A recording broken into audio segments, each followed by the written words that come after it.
Intro.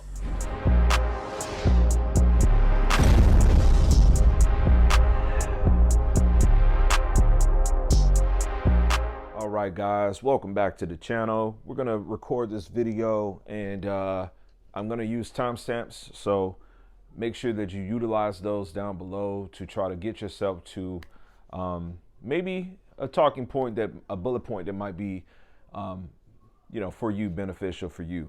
This is a video I just wanted to make for community, try to just help people out.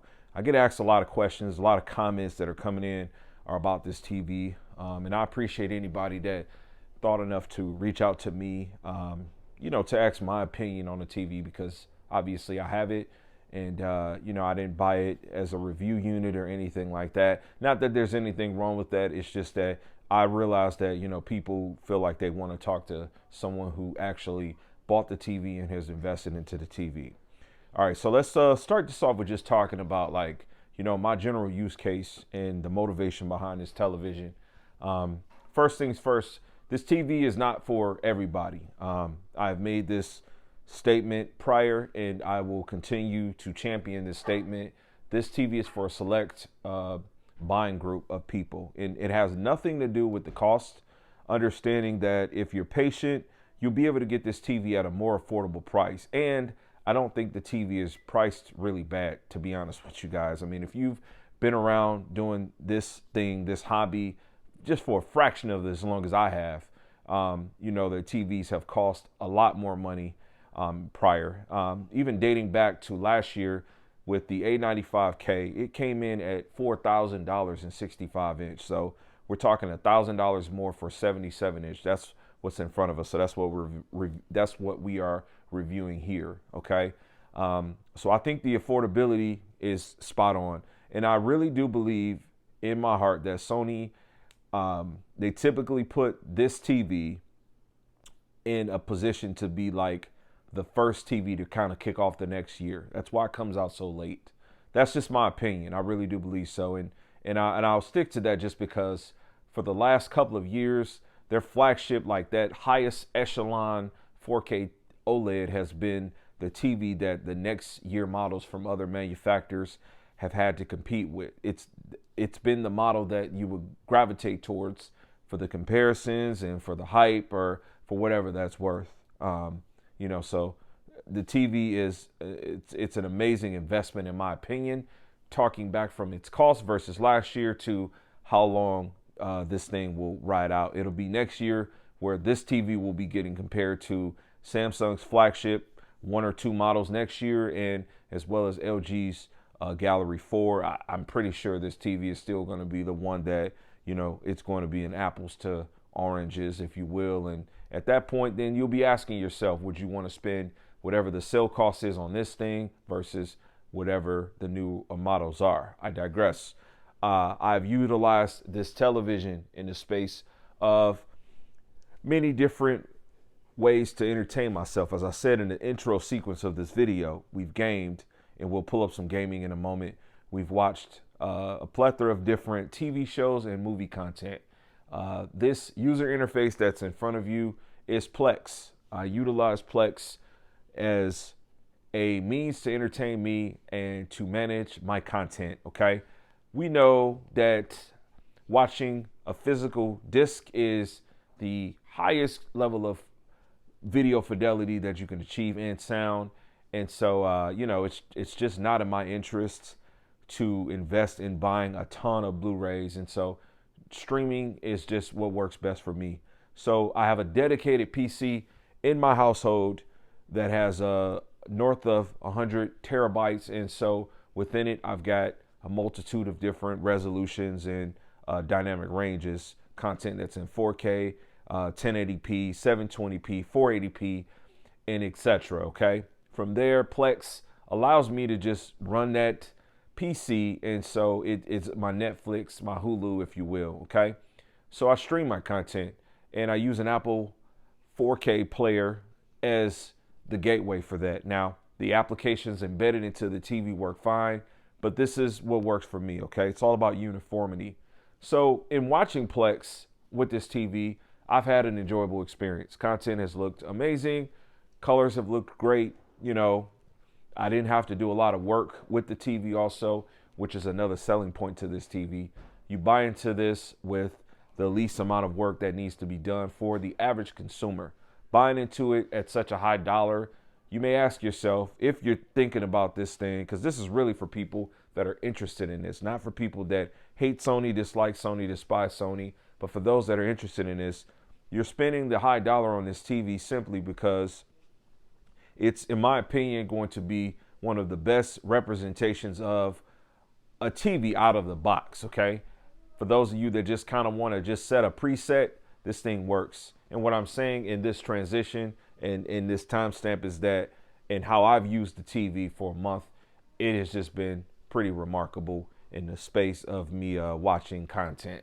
All right, so ladies and gentlemen, I'd like to take a little bit of time to discuss some gaming. Maybe not a little time, but I want to talk about gaming on this this panel, okay? A month in, immediately after we got things set up, I started, putting PC content on there. And then eventually I got to a place where I invited the console back to my living room space. It's been a while since I've had a console in here, and so I just wanted to test it and see how things went. Guys, I've made direct content about these specific topics that I'm talking about. There's a lot of A95L content on my channel. If you are new and just happen to see this, you can certainly help yourself to that meal at that table. I've put plenty of food out there for you to eat. But in the gaming space, this thing has been pretty remarkable. One of the bigger opportunities that you may be led to believe that is really a downfall is that the TV has 4 HDMI 2.1 ports. Only of 2 of those ports can you achieve 4K at 120 frames per second. So what that means is that in 2 of the ports, you can achieve either 4K at 60 frames per second or 1080p at 120 frames, or QHD at 120 frames per second, but you can't get 4K at 120 simultaneously with variable refresh rate out of HDMI 1 and 2. Now, I will be honest in telling you that the standard for today should be that we should expect that, but when you're spinning this on a TV, that is not the deal breaker, okay? I mean, I've seen a lot of different mentions about, oh, you're spending this amount of money, this should be included. I gotta say, guys, knock it off, okay? If you feel like you truly are into, gaming, and that's really important to you, and you've got a lineup that is sicker than mine, you've got gaming PC, you've got Xbox Series X, you got PlayStation 5, I think that this TV is not necessarily the TV that you go after. Priorities need to be adjusted. This is a TV that is going to give you a remarkable picture and is going to do gaming good enough. Now, what that means is that you're going to get an amazing picture, amazing colors, solid motion, okay? This TV has pretty damn good motion to it, and it's not the TV that you're going to want to load everything up, okay? There's 4 ports. As you can see, this orientation and how I'm shooting this video, I've got a surround system. At the bottom, under the center speaker, I've got a gaming PC, and under that, I've got a Denon receiver, okay? That receiver is HDMI 2.1. So what I'm saying is the workaround is to invest into that. I believe truly that when you're going after a TV like this, you are going to be looking for the entire package. So the chances of a person buying a 77-inch A95L, right, and you buying no type of audio pass-through equipment that can help you with what we've coined as a community an opportunity for this TV, having only 2.1 ports, I don't see it. Now, I could be wrong. You may be that person that's just been saving up for this TV, and this is the one you wanted and you don't want any extra audio. But I believe that most people that are going to go after this level of a TV, they're going to be investing also into some type of a complete sound solution, because the audio, while it's decent, is not something that's going to knock your socks off, okay? So speaking to that, that is an opportunity on the gaming side, but this thing does gaming really well. It does have a game optimization, or a game bar, if you will. You can get to that just by simply holding menu, and it'll tell you all the different information that you need, right? We are in high dynamic range. We are in 4K. We are at a 60 hertz refresh rate because my PlayStation is plugged to HDMI port 1. I have reserved port 4 for my gaming PC, which has capable hardware that will enable me to do 4K at up to 120 hertz on this magnificent TV. But with all that being said, this TV does a pretty darn good job in gaming. If you need some more descriptive conversation about that, you can definitely tap into some of my other videos. All right, so let's just talk about some of the integrated smart functionalities. It's a smart TV, and by definition, that's a TV that's going to give you a multitude of different features. It's not just applications, but for the most part, a smart TV is a TV that can give you apps. So we utilize YouTube, things like Roku, Netflix, NVIDIA GeForce Now, which I did just recently cover that. This technology is a gaming platform that you can utilize to stream, games in a PC format, or, for like on Xbox Game Pass. This is a pretty good option. Again, we make content. Maybe I'll carve that in. But if you're doing Netflix, if you're doing Amazon Prime, YouTube, Disney Plus, Hulu, this TV has the platform that's called Google TV. It works really well. I've seen some people say it's clunky. Not my experience. Now, I have a couple of TVs that are Google TV outside of Sony's that I've bought pretty much for the last 3 or 4 years. I did recently pick up the Hisense U7K as well as the TCL Q7. Both of those are Google TVs. Now, my experience with the Hisense, not to derail from this video, is that Google operating system is pretty clunky. Same OS, but different internals, right? While the TCL Q7 was more fluid, similarly to this, I think it's a great option. Now, me personally, I do use an Apple TV, and I'm not talking about the app that allows you to stream content from Apple, but I actually use an Apple TV. So a standalone set-top box is what I use, and it's what I encourage. That's just my opinion, right? I went with the Apple 4K TV because I'm an Apple owner. Phone, right? MacBook, Mac Mini, all of that type of stuff. And so it just ties in the ecosystem a little bit better. But the actual OS to the TV works to be really smooth and fluid. I've had no hangups. I've had no situations where I was trying to pull up menus and things of that sort. There was any freezing. And I'm just pulling up this GeForce Experience application just to get a little bit of runtime to show this. But all in all, there's some great options here if you are not wanting to invest into a set-top box like I have. The TV does have you covered pretty much on the general run-of-the-mill things. And with it being a Google TV, I'll say this in closing on this transition, the TV does have the ability for you to run a lot of those let's see, I don't want to say unofficial, but the Codes, the emulators for game consoles and that type of stuff. You have a lot of different things that you can do. It's not really a tunnel vision. You can only go here and go there like a Tizen from Samsung, but the OS actually does enable you to have more control over the type of content that you can actually get on the TV. So pretty solid there. All right, lastly, I just wanted to briefly talk about like picture settings. This thing does a really good job of being out of the box. I think it looks better than every other TV that I've seen out of the box.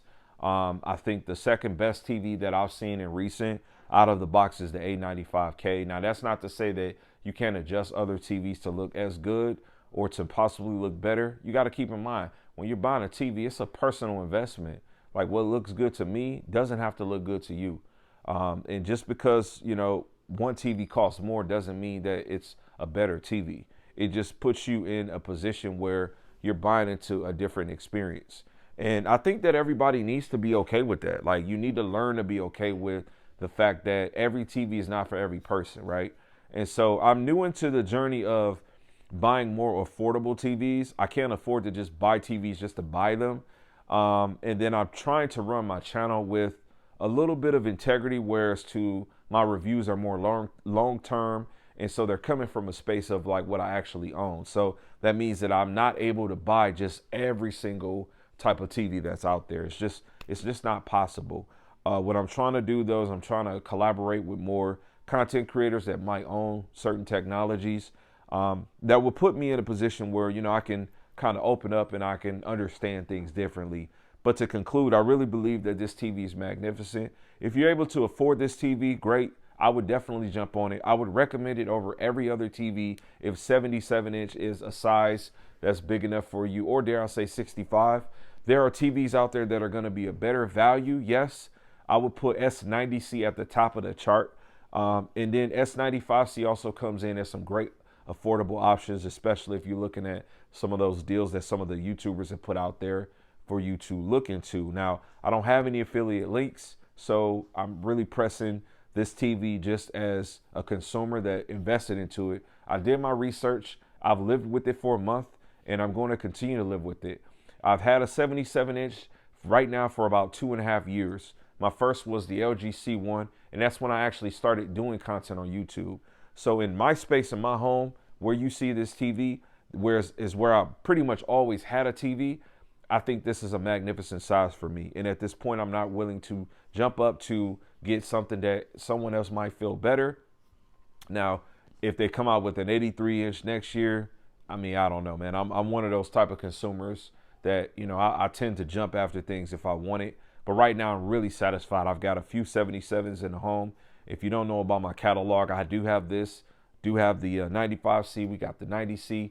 We had the G3. We got the G2 currently. We did the A90K. We got the A95K, man. It's a long list, long list. The pedigree is pretty ridiculous, and it spans for many, many, many years. But if you happen to have some questions, don't hesitate. Leave them in the comment section. I'm very humble and I'm very approachable on here. And that's what I got. I'm going to catch you guys on the next video. Peace, God bless, and as always say, Max love.